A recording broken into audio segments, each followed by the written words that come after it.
57वां सुमंत्र का अयोध्या को लौटना। उनके मुख से श्री राम का संदेश सुनकर पूर्ववासियों का विलाप, राजा दशरथ और कौशल्या की मूर्छा तथा अंतपुर की रानियों का आर्तनाद। इधर जब श्री राम गंगा के दक्षिण तट पर उतर गए, तब वह दुख से व्याकुल हो सुमंत्र के साथ बड़ी देर तक बातचीत करता रहा। इसके बाद वह सुमंत्र को साथ ले अपने घर को चला गया। श्री रामचंद्र जी का प्रयाग में भरद्वाज के आश्रम पर जाना, मुनि के द्वारा सत्कार पाना तथा चित्रकूट पर्वत पर पहुंचना, ये सब वृत्तांत श्रृंगवेर के निवासी गुप्तचरों ने देखे और लौटकर गुह को इन बातों से अवगत कराया। इन सब बातों को जानकर सुमंत्र गुह से विदा ले अपने उत्तम घोड़ों को रथ में जोतकर अयोध्या की ओर ही लौट पड़े। उस समय उनके मन में बड़ा दुख हो रहा था। वे मार्ग में सुगंधित वनों, नदियों, सरोवरों, गांवों और नगरों को देखते हुए बड़ी ही सावधानी के साथ शीघ्रता पूर्वक जा रहे थे। श्रृंगवेरपुर से लौटने के दूसरे दिन सायंकाल में अयोध्या पहुंचकर उन्होंने देखा सारी पुरी आनंद शून्य हो गई। वहां कहीं एक शब्द भी नहीं सुनाई देता था। सारी पुरी ऐसी नीरव थी मानो मनुष्य से शून्य हो गई। अयोध्या की ऐसी दशा देखकर सुमंत्र के मन में बड़ा दुख हुआ। वे शोक के वेग से पीड़ित हो इस प्रकार चिंता करने लगे, कहीं ऐसा तो नहीं हुआ कि श्री राम के विरह जनित संताप के दुख से व्यतीत हो हाथी, घोड़े, मनुष्य और महाराज सहित सारी अयोध्यापुरी शोकाग्नि से दग्ध हो गई।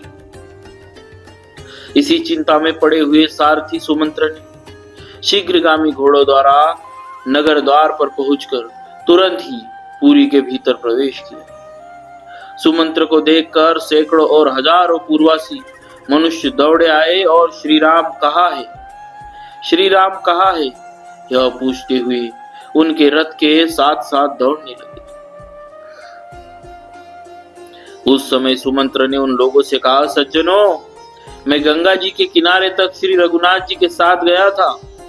वहां से उन धर्मनिष्ठ महात्मा ने मुझे लौट जाने की आज्ञा दी, अतः मैं उनसे विदा लेकर यहाँ लौट आया हूँ। वे तीनों व्यक्ति गंगा के पार उस पार चले गए। यह जानकर सब लोगों के मुख पर आंसुओं की धाराएं बह चली। अहो, हमें धिक्कार है, ऐसा कहकर वे लंबी सांसें खींचते और हा राम की पुकार मचाते हुए जोर जोर से करुण क्रंदन करने लगे। सुमंत्र ने उनकी बातें सुनी। वे झुंड के झुंड खड़े होकर कह रहे थे, हाय, निश्चय ही हम लोग मारे गए, क्योंकि अब हम यहाँ श्री रामचंद्र जी को नहीं देख पाएंगे। दान, यज्ञ, विवाह तथा बड़े बड़े सामाजिक उत्सवों के समय अब हम कभी धर्मात्मा श्री राम को अपने बीच में खड़ा हुआ नहीं देख सकेंगे। अमुक पुरुष के लिए कौन सी वस्तु उपयोगी है, क्या करने से उसका प्रिय होगा और कैसे किस किस वस्तु से उसे सुख मिलेगा, इत्यादि बातों का विचार करते हुए श्री रामचंद्र जी पिता की भांति इस नगर का पालन करते थे। बाजार के बीच से निकलते समय सारथी के कानों में स्त्रियों के रोने की आवाज सुनाई दी, जो महलों की खिड़कियों में बैठकर श्री राम के लिए ही संतप्त हो विलाप कर रही थी।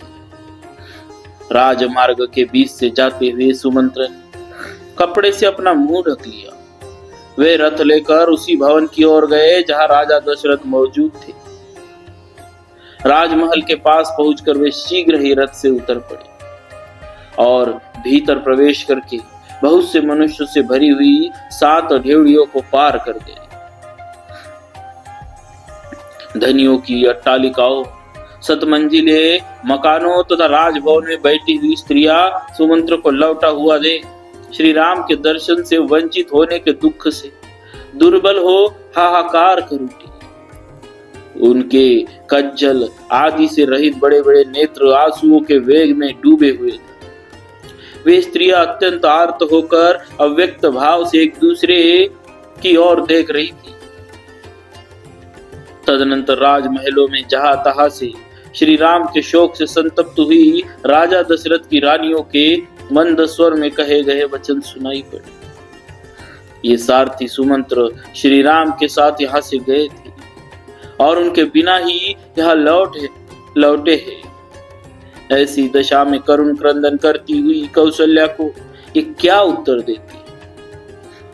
मैं समझती हूँ जैसे जीवन दुख जनित है, निश्चय ही उसी प्रकार इसका नाश भी सूकर नहीं है। तभी तो न्यायतः प्राप्त हुए अभिषेक को त्याग कर पुत्र के वन में चले जाने पर भी कौशल्या अभी तक जीवित है। रानियों की वह सच्ची बात सुनकर शोक से दग्ध होते हुए सुमंत्र ने सहसा राजभवन में प्रवेश किया। 8वीं ड्योढ़ी में प्रवेश करके उन्होंने देखा राजा एक श्वेत भवन में बैठे और पुत्र शोक से मलिन दीन एवं आतुर हो रहे। सुमंत्र ने वहां बैठे हुए महाराज के पास जाकर उन्हें प्रणाम किया। उन्हें श्री रामचंद्र जी की कही हुई बातें जो की तो सुना दी। राजा ने चुपचाप ही वह सुन लिया। सुनकर उनका हृदय द्रवित व्याकुल हो गया। फिर वे श्री राम के शोक से अत्यंत पीड़ित हो मूर्छित होकर पृथ्वी पर गिर पड़े। महाराज के मूर्छित हो जाने पर सारा अंतःपुर दुख से व्यतीत हो उठा। राजा के पृथ्वी पर गिरते ही सब लोग दोनों बाहें उठाकर जोर जोर से चित्कार करने लगे। उस समय कौशल्या ने सुमित्रा की सहायता से अपने गिरे हुए पति को उठाया और इस प्रकार कहा, महाभाग, ये सुमंत्र जी दुष्कर कर्म करने वाले श्री राम के दूत होकर उनका संदेश लेकर वनवास से लौटे हैं। आप इनसे बात क्यों नहीं करते? रघुनंदन पुत्र को वनवास दे देना अन्याय है। यह अन्याय करके आप लज्जित क्यों हो रहे हैं? उठिए, आपको अपने सत्य के पालन का पुण्य प्राप्त हो। जब आप इस तरह शोक करेंगे तब आपके सहायकों का समुदाय भी आपके साथ ही नष्ट हो जाएगा।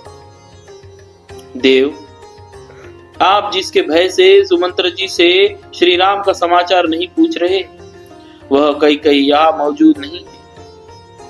अतः निर्भय होकर बात कीजिए। महाराज से ऐसा कहकर कौशल्या का गला भर आया। आंसुओं के कारण उनसे बोला नहीं गया और वे शोक से व्याकुल होकर तुरंत ही पृथ्वी पर गिर पड़ी।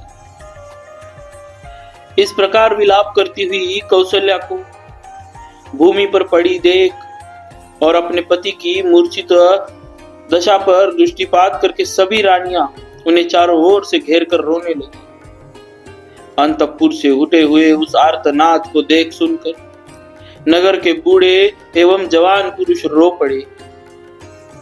सारी स्त्रियां भी रोने लगी। वह सारा नगर उस समय सब ओर से पुनः शोक से व्याकुल हो उठा। इस प्रकार श्री वाल्मीकि निर्मित आर्ष रामायण आदि काव्य के अयोध्या कांड में 57वां सर्ग पूरा हुआ। बोलिए श्री सीताराम महाराज की जय। भक्तवत्सल भगवान की जय।